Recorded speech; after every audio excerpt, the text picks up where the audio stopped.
तथा ज्ञान से निश्चित रूप से कैवल्य प्राप्त होता है।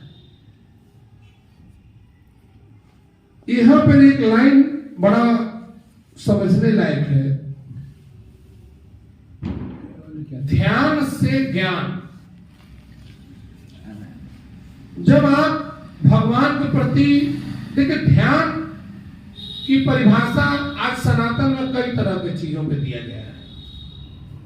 कई लोग आसन लगा के ध्यान करते हैं। देखिए, ध्यान का मतलब केवल वह नहीं है। ध्यान का मतलब है कि आप किसी भी काम को कर रहे हैं, उसमें आपकी तत्परता रहनी चाहिए। आपकी आंखें, आपका मन, आपका बुद्धि, आपका शरीर उसी कर्म में लगा रहे। कोई भी आप काम ध्यान से करें, ध्यान का बड़ा महत्व है।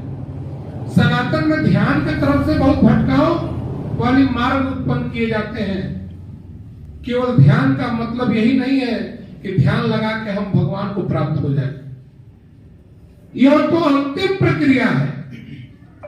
यह एक अंतिम प्रक्रिया है कि आप ध्यान की उस अवस्था में चले जाएं और उस अवस्था के बाद आपका शरीर स्वतः उस क्षण को प्राप्त कर लेगा। यह तो अंतिम प्रक्रिया है।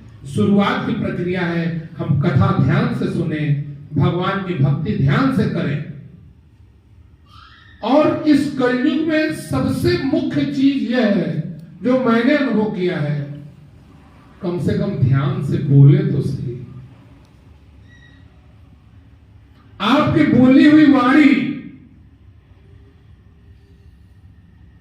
ध्यान से जब आप बोलेंगे तो आपके शब्दों में वह मिठास रहेगा जो दूसरों से आपको प्रेम को बढ़ाएगा। कलयुग में ध्यान का बहुत महत्व है गुड्डू भैया। इस चीज को बड़ा गौर से समझने की जरूरत है।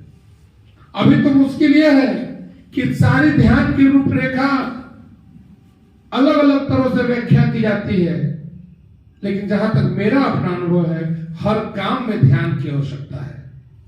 आप ध्यान से गाड़ी चलाएं, ध्यान से बातें करें, ध्यान से कथा सुने, ध्यान से भक्ति करें। इस पर एक ध्यान और है जिस पे मैं आपको बताना चाहूंगा। भगवान की भक्ति जब आप एक शांत मन से करते हैं तो आपके मनन चिंतन के बाद, आपके ध्यान की अवस्था के बाद भगवान स्वतः आपको एक अच्छे मार्ग पे चलने का स्वतः प्रेरणा देते हैं। जब वह स्थिति आपकी बन जाएगी, जब आपकी स्थिति ध्यान में पूर्ण हो जाएगी, तो स्वतः रूप से भगवान से निर्देश प्राप्त होने लगता है और वह काम स्वतः पूर्ण फलित होने लगता है।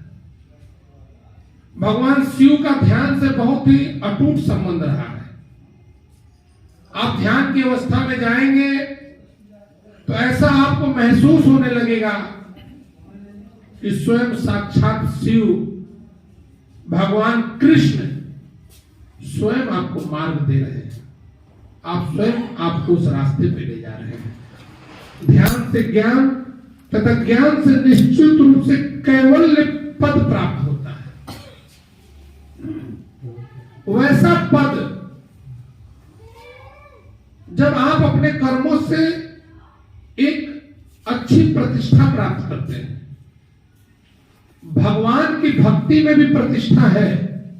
यह कलयुग है भैया, यह कलयुग है। आप यह मान के न चले सारे मंदिर मठ में भी प्रतिष्ठा की लड़ाई हो रही है, केवल भक्ति की लड़ाई नहीं हो रही है। कैवल्य पद का मतलब यह हुआ कि आप वैसे पद पे स्वतः को विराजमान करें जहां आपके स्वयं का अहंकार का नाश हो चुका हो, आपके स्वयं का हम का नाश हो चुका। जब तक आपके स्वयं का हम का नहीं नाश होगा, स्वयं का अहंकार नहीं मिटेगा, तब तक आप स्वयं उस पद पे नहीं पहुंच। भगवान आपको कोई कुर्सी लाके नहीं देने जा रहे हैं। कोई पीएम का कुर्सी नहीं है कि आपको ले जाकर बैठा दिया गया, आप महंत जी हो गए, ऐसा नहीं है। भगवान की भक्ति से आप अपने हम का जब नाश करेंगे, आपका अहंकार मिटेगा।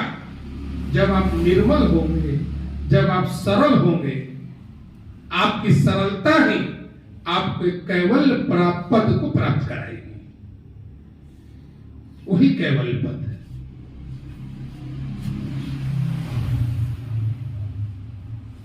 यहां लिखते हैं भगवान, जिसको सदा शिव में ध्यान की स्थिति नहीं है, बड़ा स्पष्ट बात उन्होंने लिखा है, जिसको सदा शिव के ध्यान की स्थिति नहीं है, वह केवल शिव कथा श्रवण मात्र से ही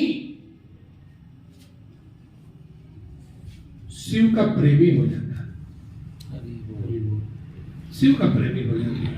बोलिए शंकर भगवान की जय, बाबा विश्वनाथ की जय, देव महादेव की। शिव पुराण की कथा सभी प्रकार के पारलौकिक, बड़ा अद्भुत शब्द है, लौकिक और पारलौकिक। गुरुदेव राजू भैया बैठे हुए, वकील साहब बैठे हुए, बुद्धिजीवी वर्ग, आप इस शब्द को समझ सकते हैं। लौकिक प्रक्रिया में हम लोग जी रहे हैं और पारलौकिक प्रक्रिया एक अलग व्यवस्था है, जो भगवान की भक्ति के बाद आप उस रूप को, उस स्थान को भी महसूस कर सकते हैं। यहां स्पष्ट लिखा हुआ है, शिव पुराण की कथा सुनने से लौकिक और पारलौकिक